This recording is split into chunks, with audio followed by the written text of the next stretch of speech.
అప్పుల బాధలు వెంటాడుతున్నాయా? అయితే 6 JVR వారి జాతిరత్నాలు ధరించండి. ఆంధ్రప్రదేశ్లో కరోనా కేసులు మళ్లీ క్రమంగా పెరుగుతూ ఉండటం ఆందోళన కలిగిస్తూ ఉంది. 4 ఏళ్ల తర్వాత మరోసారి కరోనా కేసులు నమోదవుతూ ఉండటంతో ప్రభుత్వం, వైద్య ఆరోగ్య శాఖ అప్రమత్తమయ్యాయి. రాష్ట్రంలో ప్రస్తుతం నమోదవుతున్న కేసులకు ఒమిక్రాన్ RF5 వేరియంట్ కారణమని వైద్యులు అయితే చెబుతున్నారు. అయితే ఈ వేరియంట్ పైన అంతగా భయపడాల్సిన అవసరం లేదని, కానీ నిర్లక్ష్యం మాత్రం అస్సలు చేయొద్దని కూడా వైద్యులు హెచ్చరిస్తున్న పరిస్థితి. అయితే ఆంధ్రప్రదేశ్లో ప్రస్తుతం మొత్తం కరోనా కేసుల సంఖ్య అయితే 19కి చేరింది. వీటిలో అత్యధికంగా వైఎస్ఆర్ కడప జిల్లాలో 8 కేసులు నమోదయ్యాయి.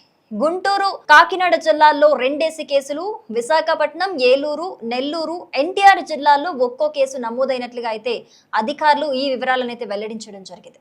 అయితే ఇప్పటి వరకు నమోదైన బాధితుల్లో 3 పూర్తిగా కోలుకుని డిశ్చార్జ్ అయ్యారు. అలాగే 4 హోమ్ ఐసోలేషన్ లో చికిత్స పొందుతూ ఉండగా ఇంకా మరో 8 మంది ఆసుపత్రుల్లో ఉన్నట్టుగా వైద్యులు చెబుతూ ఉన్నారు. అంటే వైద్యుల పర్యవేక్షణలో వాళ్ళు ఉన్నట్లుగా తెలుస్తోంది. గత 25 రోజుల్లో కూడా కరోనా సోకిన 4 మరణించినప్పటికీ కూడా వారంతా ఇప్పటికే దీర్ఘకాలిక ఆరోగ్య సమస్యలతో బాధపడుతున్నట్లు కూడా వైద్యులు స్పష్టం చేయడం జరిగింది. అంటే వాళ్ళు ఓన్లీ కరోనానే కారణం కాదు, అది వాళ్ళు ఇంకా ఇతరత్ర అనారోగ్య సమస్యలతోని బాధపడుతున్నప్పుడు కరోనా అటాక్ అవ్వటం వల్ల సిచ్యువేషన్ మరి వరస్ట్ అయి చనిపోయినట్లుగా కూడా వైద్యులు స్పష్టం చేయడం అయితే జరిగింది.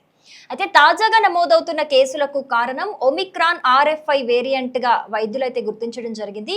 ఈ వేరియంట్ ఇప్పటికే సింగపూర్తో పాటు కొన్ని ఆగ్నేయ ఆసియా దేశాల్లో కూడా వ్యాపిస్తున్నట్లుగా మనకైతే సమాచారం అందుతోంది. అయితే ఇది తీవ్రమైన ప్రమాదకరమైన వేరియంట్ అయితే కాదని, సాధారణంగా అలాగే తేలికపాటి లక్షణాలతోనే ఎక్కువ మందికి కూడా ఇది అంటే ఎక్కువ మందికి వచ్చినా కూడా వాళ్ళు అందరూ కూడా కోలుకుంటున్నారు త్వరగానే అని చెప్పేసి ఆరోగ్య నిపుణులు చెబుతున్న పరిస్థితి అయితే మనకు కనిపిస్తోంది.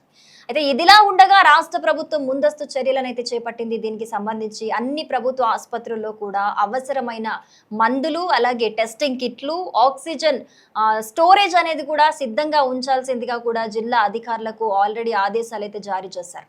కరోనా రోగుల కోసం ప్రత్యేక వార్డులు, అలాగే ప్రత్యేక OPలు కూడా ఏర్పాటు చేస్తున్నారు.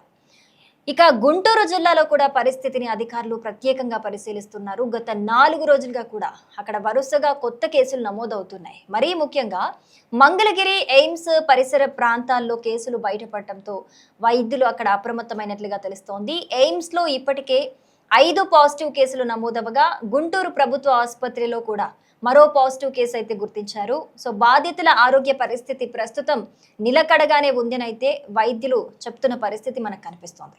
ఒమిక్రాన్ RF5 వేరియంట్ లక్షణాలు ఎలా ఉంటాయి అనేది కనుక మనం చూసుకున్నట్లయితే గొంతు నొప్పి, దగ్గు, జ్వరం, జలుబు, అలసట, తలనొప్పి, అలాగే ఒళ్ళు నొప్పులు ఈ వేరియంట్లో జనరల్గా మనకు కనిపించే లక్షణాలు ఇవి.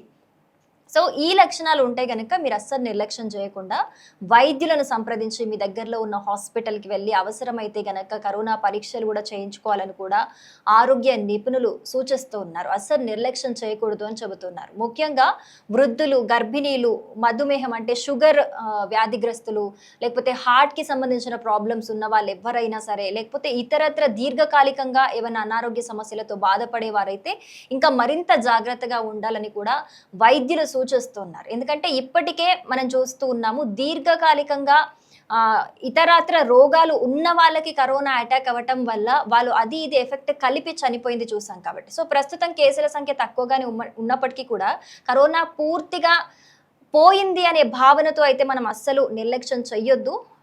ఇంకా కరోనా ఆనవాళ్ళైతే అక్కడక్కడ ఉన్నాయి. సో అది వ్యాప్తి చెందుతున్న నేపథ్యంలో సో ఈ రద్దీ ప్రాంతాల్లో కావచ్చు, లేకపోతే అవసరమైతే రద్దీ ప్రాంతాల్లో, లేకపోతే బయట మీరు ఎటైనా ఆఫీస్లోకి వెళ్ళేటప్పుడైనా ఎక్కడైనా సరే మాస్క్ ధరించడం, అలాగే తరచూ చేతుల్ని శుభ్రం చేసుకుంటూ ఉండటం, శానిటైజర్ని వాడటం, వ్యక్తిగత పరిశుభ్రత పాటించడం ద్వారా అయితే ఈ వైరస్ వ్యాప్తిని అయితే మనం తగ్గించవచ్చని కూడా నిపుణులు చెబుతున్న పరిస్థితి. సో మొత్తానికి ప్రస్తుతం భయపడాల్సిన పరిస్థితి లేదని అయితే వైద్యులు స్పష్టం చేస్తూ ఉన్నారు. అయితే జాగ్రత్త మాత్రం తప్పనిసరి అని చెబుతున్నారు. కరోనా లక్షణాలు కనిపిస్తే గనక వెంటనే పరీక్షలు చేయించుకోవడం, అలాగే వైద్యుల సూచనలు పాటించడం, అవసరమైన జాగ్రత్తలు తీసుకోవటం ద్వారా మనల్ని మనం, మన కుటుంబాన్ని సురక్షితంగా కాపాడుకోగలుగుతామని వైద్యులు సూచిస్తున్నారు.